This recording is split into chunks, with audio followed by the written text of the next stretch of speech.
Strava's recent acquisition of Runna, alongside some questionable AI usage and debatable fitness graphs, means that it's finally time to discuss what is going on with the #1 running social media app, and if it's drifting away from its core values, which was to create a fun and social space for runners to connect. Now, I've been a Strava user since 2015, and let's be honest, it's no longer the small startup that it once was. Like everything, growth occurs, and with that, change comes along the way. There have been a multitude of issues that have plagued particularly newer runners that I think it's worth discussing, so let's get straight into it. And the first thing to talk about is the fitness graph. This has been around for quite a long time, and it has been, if I'm honest with you, quite a bugbear of mine too. It often contradicts everything that I'm feeling at that time. If I'm setting PBs, it's telling me I'm super unfit, and the only time it's telling me that I am fit is when I'm deep in marathon training. The algorithm used in this fitness graph seems to be a case of the further you run and the lower your heart rate, the fitter you are. It never takes into account if you're running on elevation. Of course, if you're out there getting strong, doing fartlek workouts, hill workouts,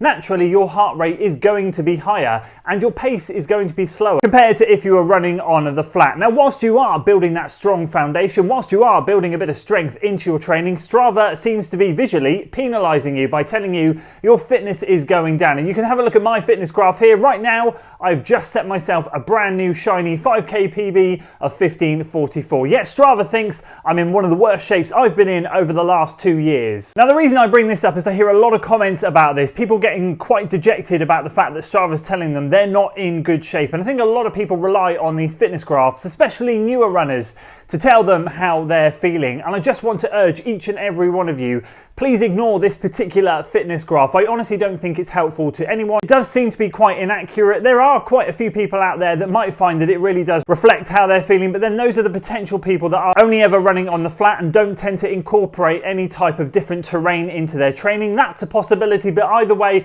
I would encourage you to follow your coach's plan, your training plan, or whatever it is, and ignore what's going on here. When you set those race PBs, that's what matters, not a fitness graph. The second thing to mention is the new AI features that are being implemented, the athlete intelligence section in particular. Now, I'm certainly not anti them introducing AI. I appreciate that it's probably going to be at the forefront of a lot of what we do over the next few years, but the way they've implemented this into our Strava accounts is quite frustrating. I think what tends to happen with this is effectively we type in a description, and all it tends to do is look through the distance and time you've been out there, the pace you've been doing, the effort levels, the interval lengths, and it just pieces together some kind of garbled sentence about, well done, you've run really long with a low heart rate and a good range of intervals, or whatever it might be. It effectively just takes all of those elements and pops it in a sentence, which, to be fair, we already know that anyway. We don't need AI telling us this. Now, I think if we look a little bit further into this, we can all understand that the reason AI has been implemented into Strava is because suddenly it puts them on the map as a tech company and no longer just a running social media network.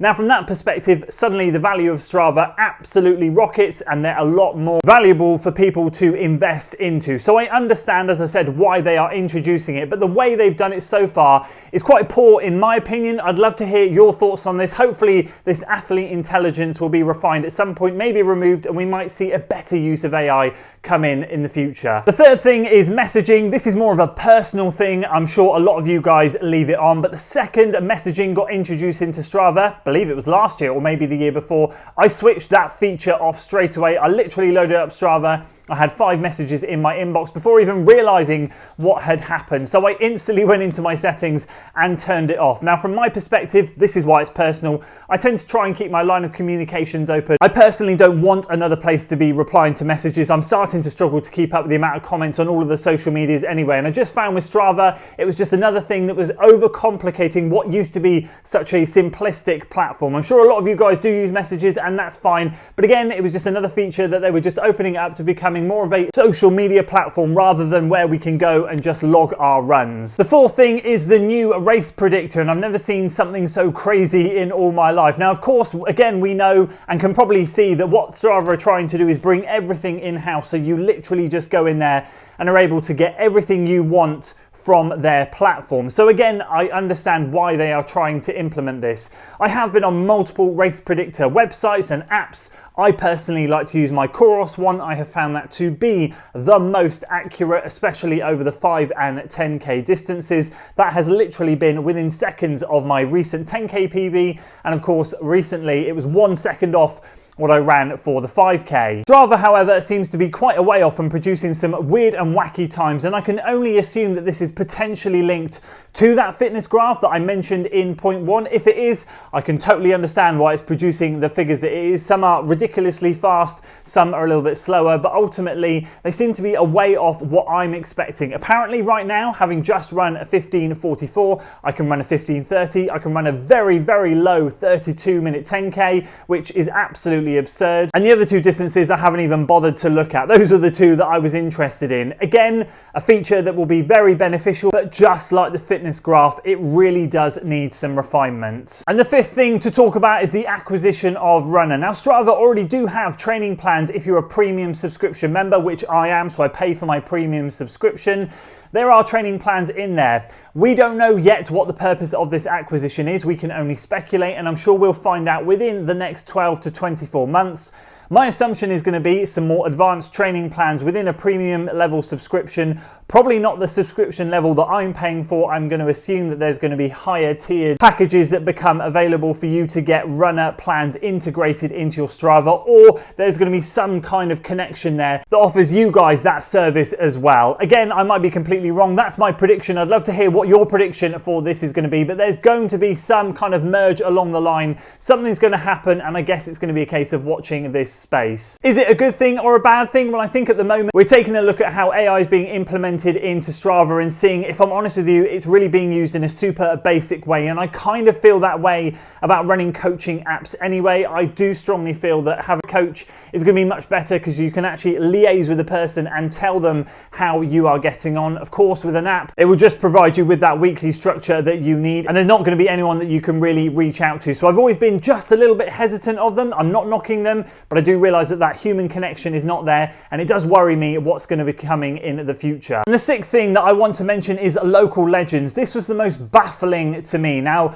crowns and Strava segments and all that, they're a great bit of fun. I like to chase them in my off season or just have a little bit of fun here and there, maybe plan a workout, or I might be able to get a crown. They do just add a little bit of spice into that everyday training, and I'm certainly not averse to that. I've been guilty of going out there and chasing a few crowns in the past. Haven't done it for a while, but it is a good bit of fun. Local legends though, effectively what that is, it's rewarding you and me some kind of title for the fact that we have run up and down the same piece of road the most amount of times out of anyone in your local area. So congratulations to you. You are the local legend of running up and down that piece of pavement the most times out of anyone else in your area. It just seems a little bit crazy. Again, I think what they're doing here is making it a little bit more inclusive, because of course crowns are a little bit more for those speedier people out there that try and chase down those times, and for the majority of us, those crowns are unattainable. So providing the local legend status does give a bit more of a community feel. Once again, I can understand the inclusivity of it, but it does just seem a little bit bizarre. Now, of course, what I'm trying to highlight with all of these 6 points is the fact that I think from a mental health perspective, because let's be honest, a lot of us can feel a little bit down when graphs aren't quite going our way. These things can often sway our decisions in training, and I think especially for newer runners, it can be really detrimental. I've got to the point now where I just run, I log the miles, I use Strava for what it is meant to be used for, in my opinion, of course, which is just a nice, fun running community hub. Logging my miles, keeping track of my shoe mileage, and job is done. For a lot of people getting onto the platform, these graphs and these AI predictors and all of this stuff can seem really exciting, but of course, as I've said, I've spoken to so many people that let these graphs and predictors and all of this stuff influence how they're feeling. It can affect their mood, and it can affect what they want to do in that next week's training to try and bump those numbers up, and I think that's where we're ending up playing a pretty dangerous game. Now, we all know it's up to the individual to take accountability and learn to understand that these things are to be used as an aid with your training. They are not there to be used to dictate your training, but at the same time, that just doesn't apply to everybody. Not everyone is going to feel that way, and not everyone is going to have that knowledge, especially if they are coming into the sport for the first time and being presented with all of this flashy stuff. Now, out of those 6 things that I've shared, a couple of them, of course, are personal, like the messaging in particular, but I do feel those fitness graphs really do need to be refined. I think that's been a bone of contention